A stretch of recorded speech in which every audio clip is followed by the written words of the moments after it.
نحمد ونصلي على رسوله الكريم أما بعد أعوذ بالله من الشيطان الرجيم بسم الله الرحمن الرحيم إن الذين آمنوا وعملوا الصالحات كانت لهم جنات الفردوس نزلا خالدين فيها لا يبغون عنها حولا صدق الله العظيم اللهم صل وسلم على سيدنا محمد صلی اللہ علیہ وعلی آلہ واصحابہ وبارک وسلم۔ تمام احباب درود شریف پڑھ لیجیے۔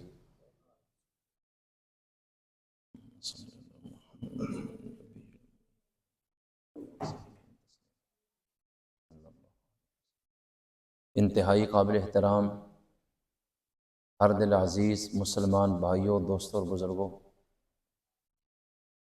آپ حضرات کے سامنے پارہ نمبر 16 کے تیسرے رکوع کی، جو کہ سورۃ الکہف کا آخری رکوع ہے، 2 آیات تلاوت کی گئی ہیں، جس میں اللہ تعالیٰ ارشاد فرماتے ہیں: ان الذین آمنوا وعملوا الصالحات، بے شک جو لوگ ایمان لائے اور انہوں نے اچھے عمل کیے، کانت لہم جنات الفردوس نزلا، ان کی مہمانی جنت الفردوس میں۔ یہ ان نیک اعمال اور ایمان کا آخرت میں نتیجہ ہے کہ یہ اللہ تعالیٰ کے مہمان ہوں گے اور جنت الفردوس کے اندر ان کی مہمانی ہوگی۔ خالدین فیہا لا یبغون عنہا حولا، ہمیشہ جنت الفردوس میں رہیں گے اور وہاں سے مڑنے کی خواہش کبھی نہیں کریں گے۔ اس آیت سے یہ معلوم ہوتا ہے کہ عقیدہ اور نیک عمل انسان کی کامیابی کا اصل مدار ان 2 چیزوں پر ہے۔ فارسی کا ایک مقولہ مشہور ہے: آں شجر شجر نیست کہ بے ثمر است، کہ وہ درخت درخت کہلانے کا حقدار نہیں جو بغیر پھل اور ثمر کے۔ درخت کا پھل کیا ہے کہ پھل دار درخت پر پھل آئے اور پھول دار پر پھول آ جائے، تو یہ با ثمر درخت کہلاتا ہے۔ اور اگر کوئی ایسا ہے جس پر پھل بھی نہیں اور پھول بھی نہیں، اس کی شکل درخت کی ہے لیکن درخت کہلانے کا حقدار نہیں۔ میں کہنا کیا چاہتا ہوں؟ میں کہنا یہ چاہتا ہوں کہ اسلام بھی ایک درخت ہے، اس کی ایک جڑ ہے اور اس کی ٹہنیاں ہیں اور اس کا بھی ایک پھل ہے۔ اسلام ایک درخت کی مثال کی طرح ہے۔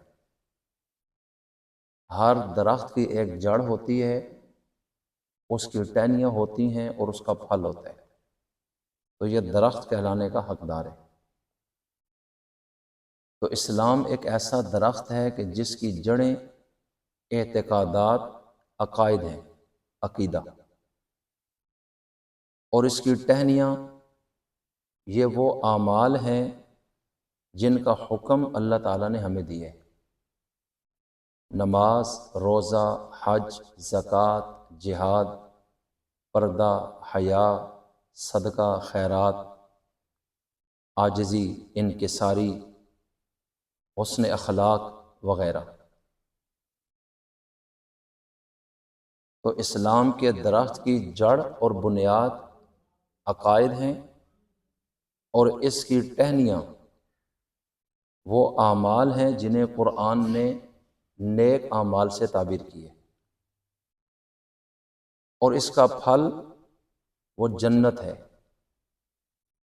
جو آخر میں اتارا جائے گا اور وہ پھل کھایا جائے گا اور وہ ہمیشہ کی جنت ہے۔ قرآن کریم اس بات کو کئی مقامات پر بڑے خوبصورت طریقے سے بیان کرتا ہے۔ تو میں نے ابھی ذکر کیا کہ دو چیزیں بنیاد ہیں انسان کی کامیابی کی۔ نمبر ایک، عقیدہ بالکل درست ہو۔ نمبر دو، اعمال درست ہوں، اس کی زبان کا استعمال صحیح ہو، آنکھ کا استعمال درست ہو جیسے اللہ اور اس کے رسول نے بتایا، سوچ کے بولے اور تول کے بولے، اور قدم کا استعمال بھی سوچ کر ہو کہ کل اس کا جواب دینا پڑے گا۔ تو خلاصہ یہ نکلا کہ نیک اعمال اگر بنیاد یعنی عقیدہ درست ہے تو اللہ کے ہاں قبول ہوں گے، اور اگر عقیدہ خراب ہے تو پھر نیک اعمال نیک نہیں ہیں، اللہ تعالیٰ کے ہاں ان کی کوئی حیثیت نہیں۔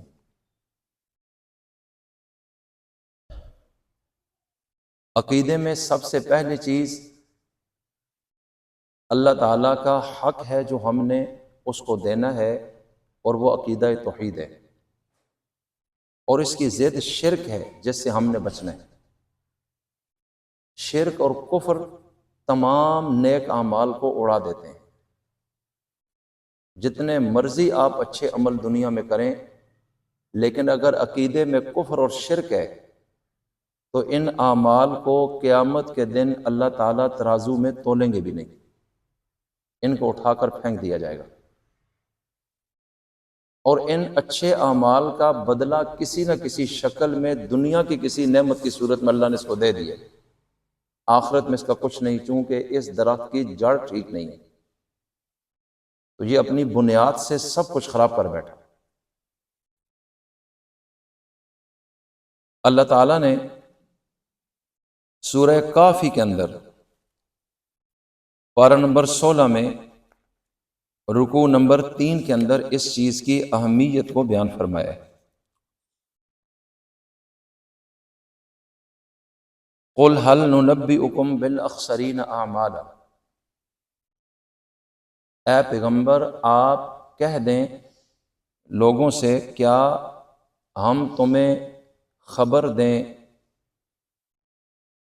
ان اعمال کی جو خسارے اور نقصان میں چلے گئے، ضائع ہو گئے، عمل کیے، محنت کی لیکن ضائع ہو گئی، تو ہم تمہیں بتائیں الذین ضل سعیہم فی الحیات الدنیا، کہ وہ کون لوگ ہیں ان کے بارے میں ہم تمہیں بتائیں کہ ان کی محنت ضائع ہو گئی دنیا کی زندگی میں، وَهُمْ يَحْسَبُونَ أَنَّهُمْ يُحْسِنُونَ صُنْعًا، اور وہ سمجھتے ہیں کہ انہوں نے بڑے اچھے اچھے کام کیے ہیں، قیامت میں بخشے جائیں گے، لیکن ان کے یہ سارے اعمال اور محنت ضائع ہو گئی، آخرت میں اس محنت کا کچھ بھی صلہ ان کو نہیں ملے گا۔ تو وہ کون لوگ ہیں؟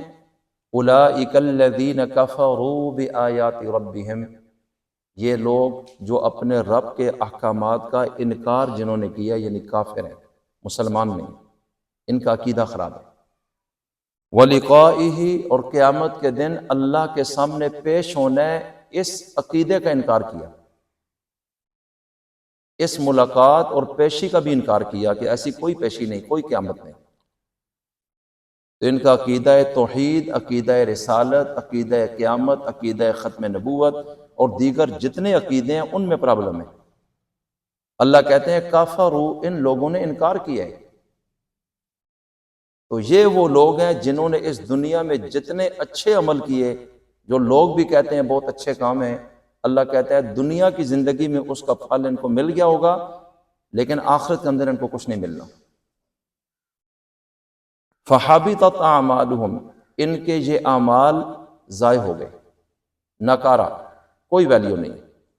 فَلَا نُقِيمُ لَهُمْ يَوْمَ الْقِيَامَةِ وَزْنًا، چاہے یہ جتنے بڑے اعمال بھی انہوں نے کیے، مسجدیں بنائیں، مدرسے بنائے، قبرستانوں کی زمینیں وقف کی، خیرات کی، صدقہ کیا، بیواؤں یتیموں کا بڑا ساتھ دیا، بھوکوں کو کھانا کھلایا، بڑے بڑے عمل ہیں جس نے دنیا کو متاثر کیا، لیکن چونکہ سر انجام دینے والے مشرک یا کافر ہیں، اللہ تعالیٰ کہتا ہے یہ اعمال ان کے ضائع ہو گئے، تو ہم ان عملوں کو قیامت کے دن ترازو میں پیش بھی نہیں کریں گے، لے کر آئیں گے بھی نہیں کہ چلو وزن تو کریں کہ ان کی ویلیو کیا ہے، ویلیو کے لیے بھی نہیں پیش کریں گے۔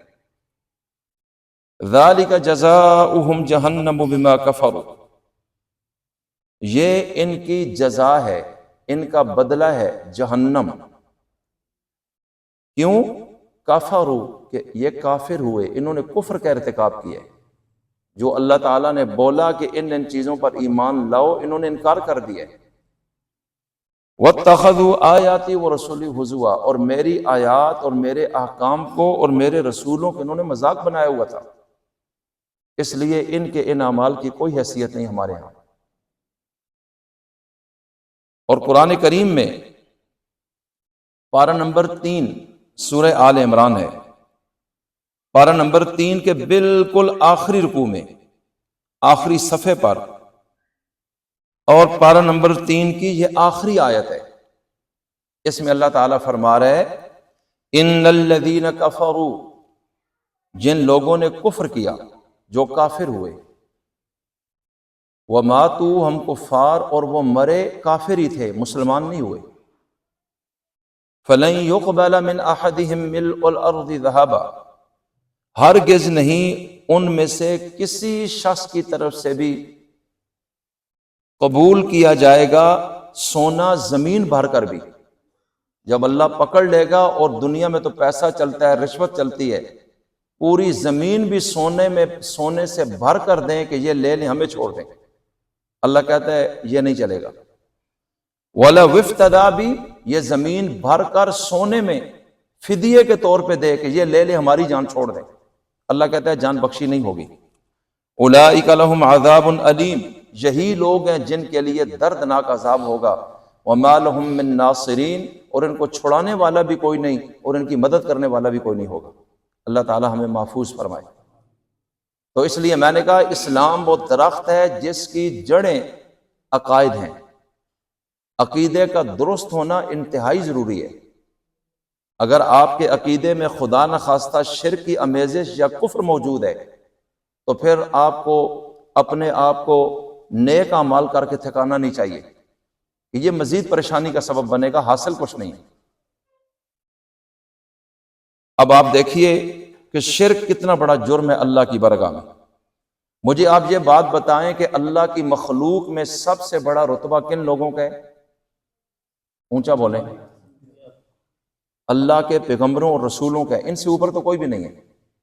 جتنے نیک لوگ بھی دنیا میں آئے، ان سے نیچے ہی ہیں، ان سے اوپر کوئی بھی نہیں ہے۔ اللہ تعالیٰ اب ان رسولوں اور پیغمبروں کا نام لیتا ہے، اور آیتوں پہ غور کریں۔ پارہ نمبر 7 سورۃ الانعام، پارہ 7 کے رکوع نمبر 16 میں، وَتِلْكَ حُجَّتُنَا، اور یہ ہماری دلیلیں، آتَيْنَاهَا إِبْرَاهِيمَ عَلَىٰ قَوْمِ، جو ہم نے دی تھیں ابراہیم خلیل اللہ کو اپنی قوم کے خلاف۔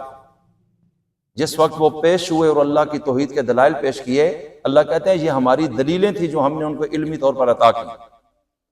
نرفع درجات من نشاء، ہم جس کے متعلق چاہتے ہیں اس کے درجے بلند کر دیتے ہیں۔ ان ربک حکیم علیم، یقیناً تیرا رب صاحب حکمت ہے اور صاحب علم ہے۔ وَوَهَبْنَا لَهُ إِسْحَاقَ وَيَعْقُوبَ، اور ہم نے عطا کیا ابراہیم کو اسحاق بیٹا اور یعقوب پوتا۔ تو یہ 3 پیغمبروں کا تو ذکر ہو رہا ہے۔ ابراہیم خلیل اللہ رسول ہیں، ان پر صحیفے اترے۔ حضرت اسحاق علیہ السلام اور ان کے پوتے یعقوب علیہ السلام، جو تمام بنی اسرائیل کے والد ہیں، حضرت یعقوب یہ خود اسرائیل ہیں۔ کُلًّا ہدینا، سب کو ہم نے ہدایت عطا کی۔ تو ہدایت دینے والا کون ہے؟ اللہ کہتا ہے ان سب کو ہم نے ہدایت عطا کی تھی، یہ ہدایت کے پیغمبر تھے۔ وَنُوحًا ہدینا من قبل، اور ان سے پہلے حضرت نوح کو بھی ہم نے ہدایت دی تھی، کیونکہ حضرت نوح علیہ السلام کا زمانہ حضرت ابراہیم سے صدیوں پہلے کا ہے، اور اس کائنات میں اس زمین پر سب سے پہلے اللہ کے رسول حضرت نوح علیہ السلام تھے۔ حضرت آدم علیہ السلام اللہ کے نبی تھے، رسول نہیں تھے، اور حضرت نوح علیہ السلام اللہ کے رسول تھے، جن پر مستقل طور پر اللہ تعالیٰ نے صحیفے بھی اتارے، ان کو امت، کلمہ، اور یہ پہلے رسول ہیں اس کائنات میں جنہوں نے اپنی تبلیغ اور تعلیم میں شرک کا رد کیا، کیونکہ اس سے پہلے دنیا میں شرک نہیں تھا، اور سب سے بڑی مزاحمت بھی سب سے پہلے انہی کے ساتھ کی گئی۔ تو اللہ کہتے ہیں ان سے پہلے حضرت نوح کو بھی ہم نے ہدایت عطا کی، وَمِن ذُرِّيَّتِهِ، اور نوح کی اولاد میں داود اور سلیمان اور ایوب اور یوسف اور موسیٰ اور ہارون بھی تھے، کیونکہ بنیادی تو حضرت ابراہیم بھی حضرت نوح کی اولاد میں ہے۔ اللہ کہتے ہیں ان کی اولادوں میں یہ بھی سارے پیغمبر گزرے، وَكَذَلِكَ نَجْزِي الْمُحْسِنِينَ، اور یوں ہی ہم نیکی کرنے والوں کو جزا اور بدلہ دیتے ہیں۔ وَزَكَرِيَّا، اور زکریا علیہ السلام، وَيَحْيَا وَعِيسَى وَإِلْيَاس، حضرت یحییٰ، حضرت عیسیٰ، حضرت الیاس علیہ السلام، کل من الصالحین، یہ سارے کے سارے نیک تھے۔ کیا تھے؟ اللہ کہتا ہے بڑے اچھے لوگ تھے، صحیح کام کرتے تھے، اچھے اعمال تھے، ہماری طرف سے یہ پاس تھے، سارے بہترین لوگ تھے۔ وَإِسماعیل، اللہ کے رسول اسماعیل علیہ السلام، وَالْيَسَعَ، اور ایک پیغمبر گزرے ہیں حضرت یسع، اللہ کہتے ہیں وہ بھی، وَيُونُسَ وَلُوطَ، اور حضرت یونس جو مچھلی کے پیٹ میں پھنسے، اور حضرت لوط علیہ السلام جو ابراہیم خلیل اللہ کے سگے بتیجے ہیں، یہ بھی سارے پیغمبر۔ کُلًّا فَضَّلْنَا عَلَى الْعَالَمِينَ، ان سب پر ہم نے فضل کیا، ان کو ہم نے برتری عطا کی جہان کے تمام لوگوں پر، ان کو ہم نے چنا، ان کو ہم نے بڑا بنایا۔ وَمِنْ آبَائِهِمْ، اور ان پیغمبروں کے آباء و اجداد میں سے جو پیغمبر گزرے، وَذُرِّيَّاتِهِمْ، اور ان کی اولادوں میں سے، وَإِخْوَانِهِمْ، اور ان کے بھائیوں میں سے، وَاجْتَبَيْنَاهُمْ، ہم نے ان سب کو چنا ہے، وَهَدَيْنَاهُمْ إِلَىٰ صِرَاطٍ مُسْتَقِيمٍ، اور ہم نے ان سب رسولوں کو اور پیغمبروں کو سیدھے راستے کی ہدایت عطا کی۔ تو ہدایت عطا کرنے والا کون ہے؟ اللہ کہتا ہے ہم نے ان سب کو یہ روشنی عطا کی تھی، یہ سب مسلمان تھے اور ہمارا فضل تھا ان پر، ایک ایک شخصیت کا عقیدہ ٹھیک تھا۔ ذَلِكَ هُدَى اللَّهِ، یہ اللہ کی ہدایت ہے، یہدی بہ من یشاء من عبادہ، اپنے بندوں میں سے جسے چاہتا ہے وہ ہدایت عطا کرتا ہے۔ وَلَوْ أَشْرَكُوا، یہ جملہ ہے جس کے لیے میں نے یہ ساری آیتیں پڑھی۔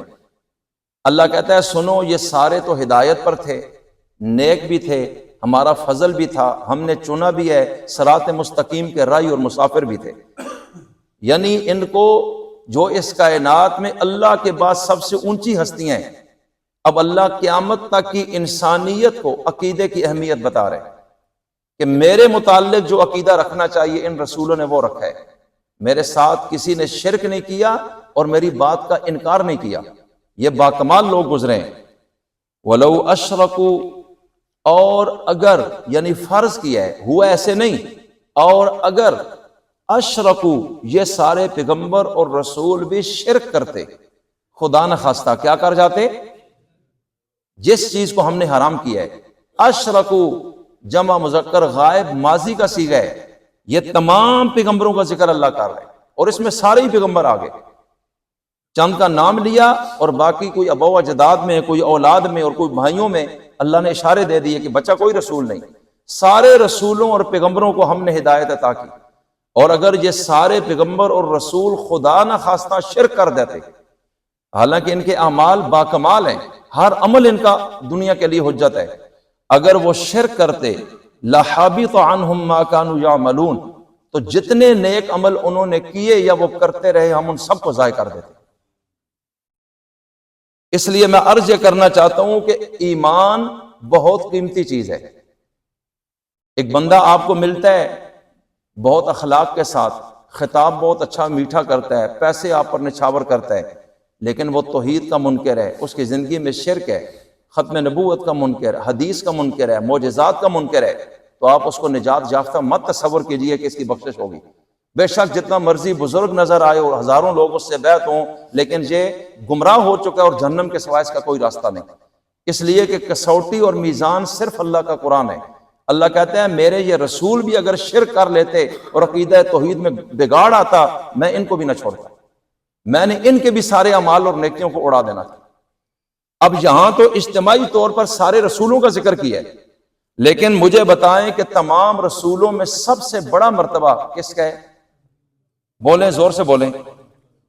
ہمارے رسول نبی کریم صلی اللہ علیہ وسلم کا، جن کے بارے میں شیخ سعدی رحمہ اللہ نے فرمایا ہے بعد از خدا بزرگ تو ہی قصہ مختصر، کہ خدا کے بعد تو اصل یہ ہے کہ آپ ہی ہیں۔ تو اب حضور کے بارے میں اللہ ایک شخصیت حضور کا ذکر کر رہا ہے، وہ سنیے۔ چونکہ ابو جہل اینڈ کمپنی حضور کو کہتی تھی کہ رل مل کے چلتے ہیں، تم ہمارے ان جھوٹے خداؤں کا رد نہ کرو کہ ان کی کوئی پاور نہیں، یہ سنتے نہیں، حاجت روائی نہیں کرتے، مشکل کشا نہیں ہے، یہ نفع ان کے ہاتھ میں نہیں، رزق نہیں دے سکتے، یہ بات ہمیں نہیں اچھی لگتی۔ ہم نے باپ دادوں کو دیکھا ان کے آگے جھکتے چڑھاوے چڑھاتے، اور آپ کہتے ہیں نہیں لا الہ الا اللہ، کوئی الہ نہیں اللہ کے علاوہ۔ یہ بات ہمیں ایٹم بم لگتی، ہم اس کو برداشت نہیں کریں گے۔ آپ کی اس بات نے مکہ میں دو گروپ بنا دیے اور پورے مکہ میں طوفان برپا ہو گیا اور قوموں کی آپس میں ٹکرانے لگے اور لوگ دشمن بن گئے۔ تو اب معاملے یہاں رہنا ہے، رواداری قائم کریں، رل مل کے چلتے ہیں۔ میرے نبی نے پوچھا کیا کرنا ہے؟ انہوں نے کہا کہ 1 سال آپ کے سچے، آپ کے اکیلے خدا کی ہم سارے عبادت کریں گے، اور اس سال ہم اپنے کسی اور خدا کی پوجا نہیں کریں گے، ہم قربانی دیں گے، ماحول کو بہتر بنانا ہے، ہم ایک ہوں گے ایک پیج پہ۔ اور دوسرے سال آپ اپنے اصلی خدا کی عبادت کریں، اور جن کو اللہ نے یہ اختیارات دے کہ ان کو بھی خدا بنا دیا ہے، ان کو پاور ملی ہے، آپ ان کو بھی ساتھ ان کی بھی عبادت کریں، تاکہ 1 سال آپ ہماری مان لیں، دوسرے سال ہم آپ کی، اور رل مل کے چلیں گے اور ماحول بہترین ہو جائے گا، بھائی چارہ قائم ہوگا، مذہبی ہم آہنگی، یہ ہم کرنا چاہتے ہیں۔ اب وہ آئے وفد لے کر کہ یہ ٹینشن ختم نہیں ہوگی، اپنے عقیدے پہ زور نہ دیں، آپ کے لوگ اڑ گئے، ہمارے لوگ بھی اڑ گئے، بہت مسئلہ ہوگا، یا آپ رہیں گے یا ہم رہیں گے، جس کی طاقت ہے وہ ادھر رہ جائے گا۔ اور آخر مسلمانوں کو نکلنا پڑا، اس عقیدے کی بنیاد پر یاد رکھیے۔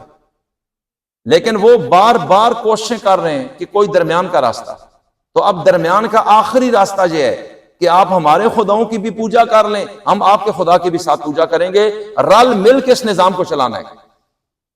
اور جب اللہ کا حق اللہ کے غیر کو دیا جائے گا، اس کو تو شرک کہتے ہیں۔ کیا کہتے ہیں؟ زور سے بولیے۔ اور شرک کرنے والا مسلمان ہوتا ہے یا کافر ہوتا ہے؟ اب سنیے، ہمارے نبی رحمت للعالمین ہے، آپ سے بڑھ کر اس کائنات میں رحمت کسی میں نہیں تھی، اور مہربان اور شفیق بھی کوئی نہیں تھا۔ اللہ کی مخلوق میں یہ سہرا آپ کے سر تھا۔ لیکن اس بات کے بعد کہ جب ان لوگوں نے اجتماعی طور پر ایک درمیان کا راستہ آپ کے سامنے پیش کیا، تو اب آپ نے جواب کیا دیا باوجود رحمت للعالمین ہونے کے؟ اس آیت کا ذرا سورت کا ترجمہ سنیں، مجھے بتائیں قرآن کریم اتارنے والا کون ہے؟ اور اس میں ایک ایک آیت، جملہ، ایک ایک حرف، یہ کس کی طرف سے ہے؟ اس میں بندے کا تو دخل نہیں ہے، اس کا تو انکار کرنے والا فارغ ہو جائے گا خود۔ اس میں ایک سورت ہے آخری سورتوں میں سے، سورۃ الکافرون۔ اس میں اللہ کہتا ہے ہم آپ کو جو جواب بتائیں گے وہ دینا ہے، آپ اپنی طرف سے کوئی بات نہیں کرنی۔ قل، آپ ان کو کہیں، یا ایھا الکافرون، کیا ترجمہ ہے؟ اے کافرو، کیا ترجمہ ہے؟ لوگ کہتے ہیں جی کافر، ہم بھی کافر نہ، آپ کو فتنہ پہنا ہے، تو اللہ تو خود کہہ رہے ہیں، تو کیا کافر کو مسلمان کہیں؟ مرزائیوں کو مسلمان کہہ دیں کہ نہیں فتنہ کھڑا ہوگا؟ اللہ خود کہتا ہے ان کو کہو اوے کافرو، یا ایھا الکافرون کا ترجمہ یہ ہے، کوئی بھی کر لے، اے کافرو، لا اعبد ما تعبدون، میں عبادت نہیں کرتا ان کی جن کی تم عبادت کرتے ہو، ولا انتم عابدون ما اعبد، اور نہ تم عبادت کرنے والے ہو اس کی جس کی میں عبادت کرتا ہوں، ولا انا عابد ما عبدتم، اور نہ میں آئندہ عبادت کروں گا ان کی جن کی تم نے کی ہے، ولا انتم عابدون ما اعبد، اور نہ تم آئندہ عبادت کرنے والے ہو اس ایک کی جس کی میں کرتا ہوں۔ یہ صرف ڈرامہ ہے اور ہم یہ کام کریں گے بھی نہیں۔ لکم دینکم ولی دین، تمہارے لیے تمہارا دین ہے، میرے لیے میرا دین ہے، یہ مکس مربع ہم نہیں چلا سکتے۔ سوال یہ ہے کہ میرے پیغمبر نے یہاں گنجائش کیوں نہیں نکالی تاکہ جنگیں نہ ہوتی، لڑائی نہ ہوتی، لوگ ایک بن کر رہتے، تفریق پیدا نہ ہوتی اور لوگ قتل نہ ہوتے۔ اگر یہ کام کر لیتے تو یہ پوری زندگی میں جو 100 جنگیں ہوئی ان کی تو ضرورت ہی نہ پڑتی۔ بہترین راستہ تھا دنیا کے اندر بھائی چارے کا، تو آپ نے ان کی فرمائش کو ٹھکرایا کیوں ہے؟ اور اللہ نے کہا کہ یہ جواب دو جو ہم بول رہے ہیں۔ اس کی وجہ اب سنیے کہ یہ مسئلہ عقیدے کا ہے۔ کون سا ہے؟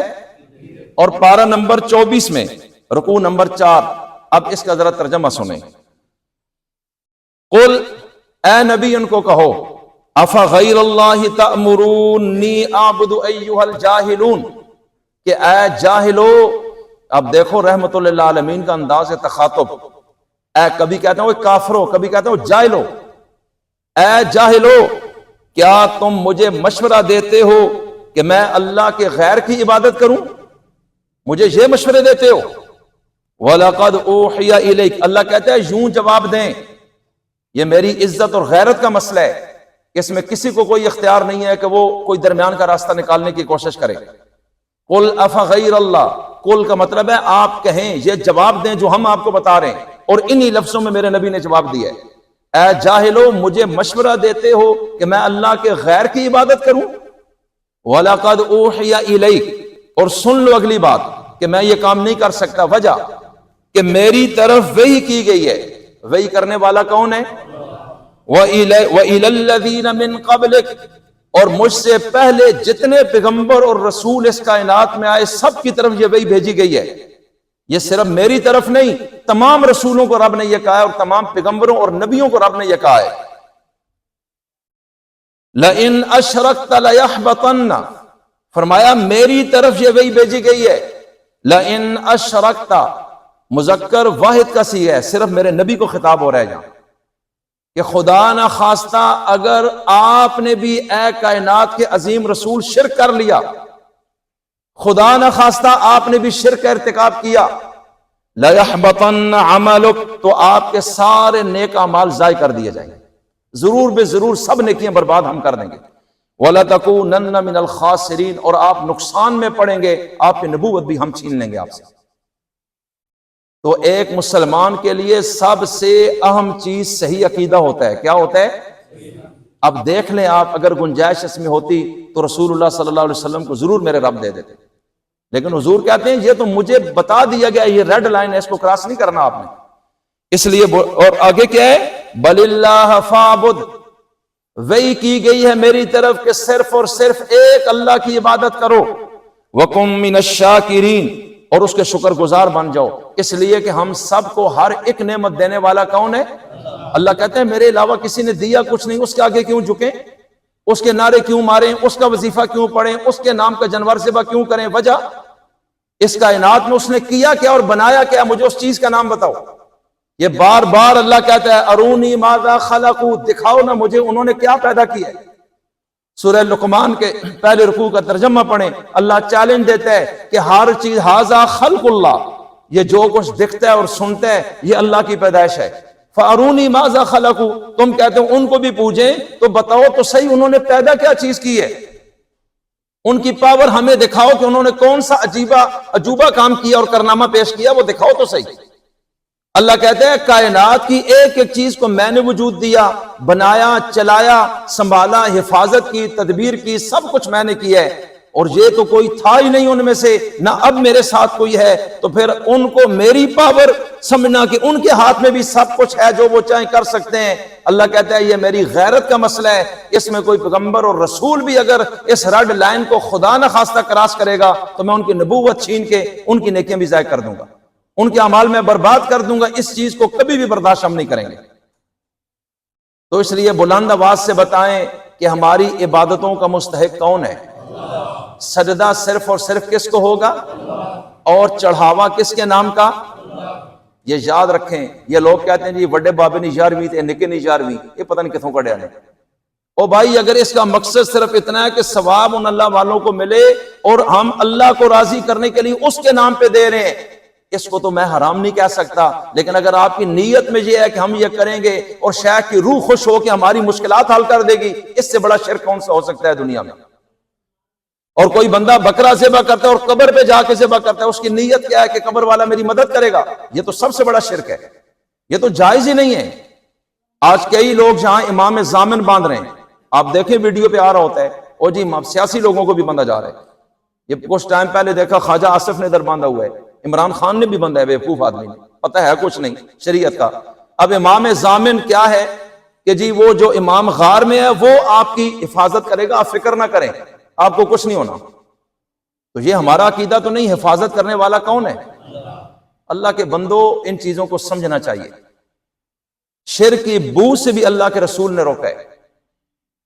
ایک صحابی کو حضور نے فرمایا کہ اگر تجھے آگ میں زندہ جلا دیا جائے، آگ میں زندہ جلا دیا جائے یا قتل کر دیا جائے، اس حد تک تو خطرے میں ہو، پھر بھی اللہ کے ساتھ شریک نہیں کرنا، مر جانا اور جل جانا، شرک کی طرف نہیں جانا۔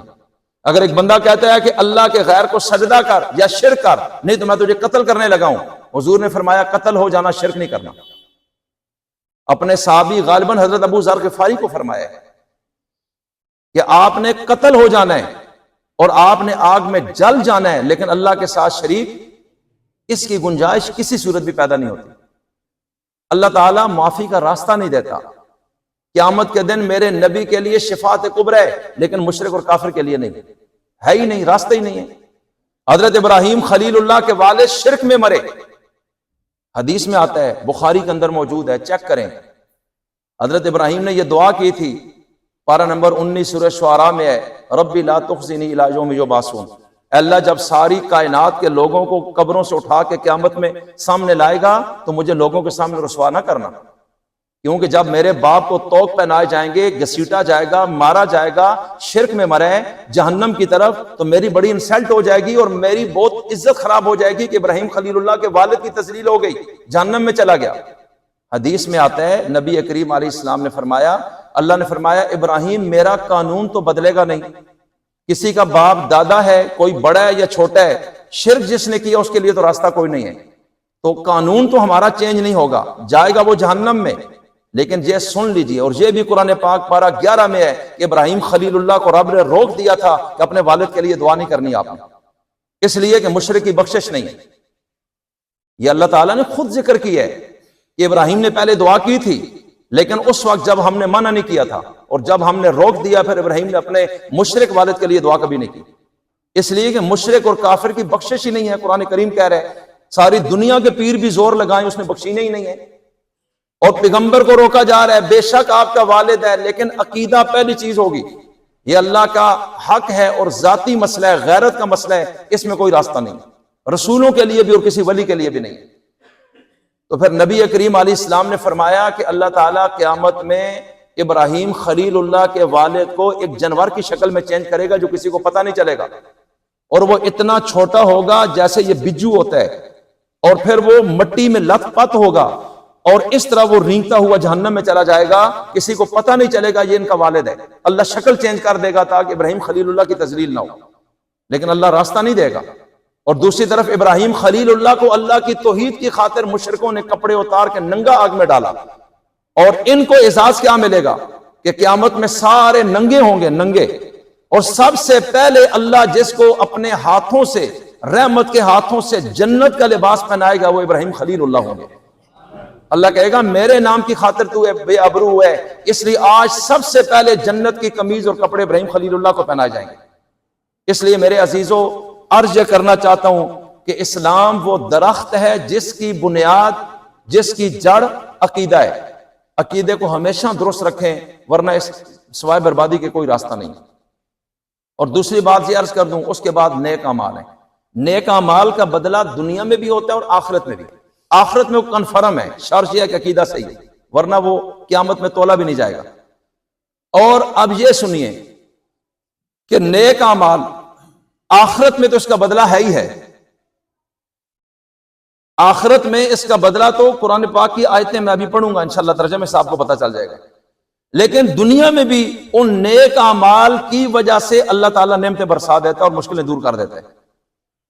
صحیح بخاری کے اندر یہ واقعہ موجود ہے، نیک اعمال کا وسیلہ، کہ 3 بندے جا رہے ہیں اور اخذ المطر، فرمایا نبی کریم علیہ السلام نے کہ بارش نے انہیں پکڑ لیا، قیامت کی بارش، بادل، بارش، اب وہ سفر نہیں کر سکتے اور ساتھ ہی پہاڑ ہے۔ انہوں نے اب پناہ لینے کے لیے فوراً غار میں قدم رکھا، تینوں غار میں گئے، بس اس کیفیت میں اوپر سے ایک بڑی چٹان آئی اور لڑکتی لڑکتی غار کے منہ پہ آئی اور غار بند ہو گئی۔ اب وہ اتنی بڑی ہے، یہ تینوں بھی زور لگائیں تو ہلتی بھی نہیں ہے۔ اب یہ پریشان ہو گئے کہ موت کے علاوہ تو اب راستہ کوئی نہیں، کسی کو باہر پتہ کوئی نہیں، دنیا یہاں ہے کوئی نہیں، یہ ویرانہ ہے اور ہم تو مر جائیں گے۔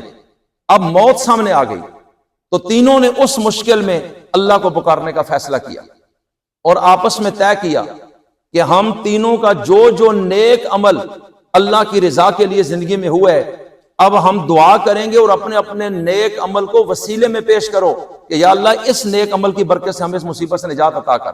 یہ میں نیک اعمال کا دنیا کے اندر بھی بتا رہا ہوں کہ اس کا کتنا فائدہ ہوتا ہے۔ نبی کریم علیہ السلام نے فرمایا کہ پہلے شخص نے دعا کی، اے رب کریم میرے والدین بوڑھے، میری اولاد بچے چھوٹے، میں سارا دن بکریاں چراتا، شام کو گھر جاتا، والدین بھوکے ہوتے، اولاد بھی، میں بکریوں کا دودھ نکال کے پہلے والدین کو پھر اپنی اولاد کو دیتا تھا۔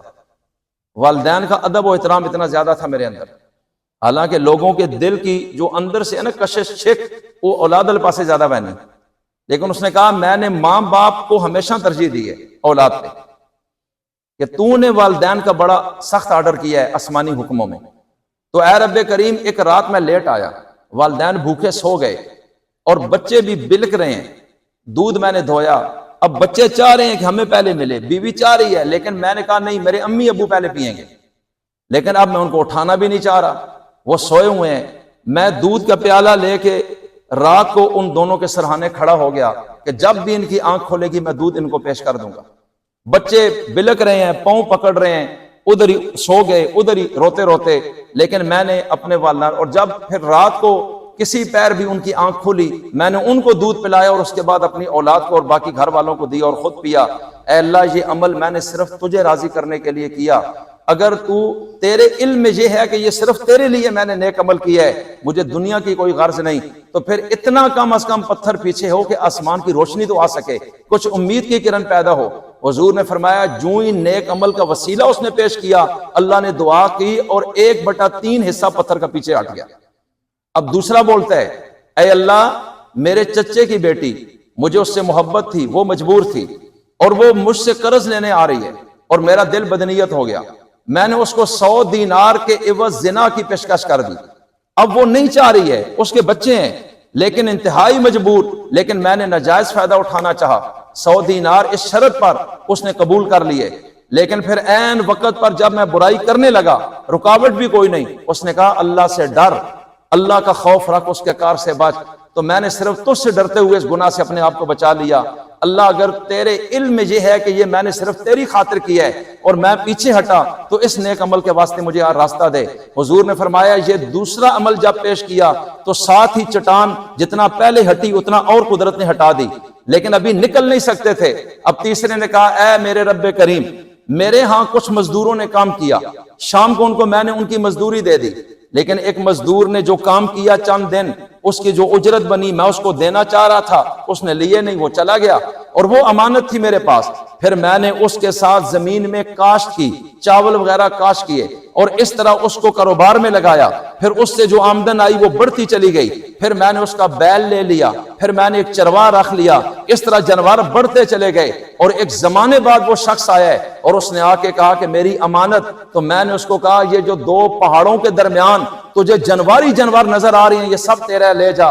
وہ کہتا ہے وہ اللہ کے بندے میں غریب ہوں، میرے ساتھ مذاق نہ کرو، میری امانت دے دو۔ اس نے کہا وہ اللہ کے بندے یہ سب کچھ تیرا ہے، میرا نہیں ہے، یہ تیرے پیسوں سے رب نے سب کچھ بڑھایا ہے، میں نے ان کو ضائع نہیں کیا، اور پھر میں نے اس کو یہ سب کچھ دیا اور وہ اپنا سامان امانت لے کر چلا گیا۔ اگر میں نے یہ صرف تیرے لیے کیا ہے اے رب کریم ہمیں نجات عطا فرما۔ سچے پیغمبر کا یہ فرمان بخاری کے اندر موجود ہے کہ ان تینوں نے یہ اعمال جو نیک دنیا میں کیے تھے اور اللہ کے لیے جب یہ وسیلہ پیش کیا تو اللہ نے موت کے منہ سے نکالا اور پتھر ہٹا اور اللہ نے ان کو راستہ عطا فرما دیا۔ تو یہ تو بخاری کے اندر موجود ہے، رسول اللہ نے خود بیان فرمایا ہے۔ تو نیک عمل کا کسی نہ کسی شکل میں یاد رکھیں، دنیا کے اندر بھی آپ کو اللہ ضرور اس کا ریٹرن کرتا ہے۔ اور اگلی بات آخرت میں کیا ہے، سورۃ النساء کی 2 آیتیں پڑھتا ہوں۔ والذین آمنوا وعملوا الصالحات، اللہ کہتا ہے جو لوگ ایمان لا چکے اور جنہوں نے اچھے عمل کیے، نیک اعمال کیے، سندخلہم، ہم ان کو داخل کریں گے ان قریب جنات تجری من تحتها الانہار خالدین فیہا ابدا، ایسی جنتوں میں کہ جن کے ارد گرد اور نیچے سے دودھ، شراب، پانی اور شہد کی نہریں بہہ رہی ہیں، ہمیشہ اس میں رہیں گے۔ لہم فیہا ازواج مطہرہ، اور ان کے لیے وہاں پاکیزہ بیویاں بھی ہوں گی۔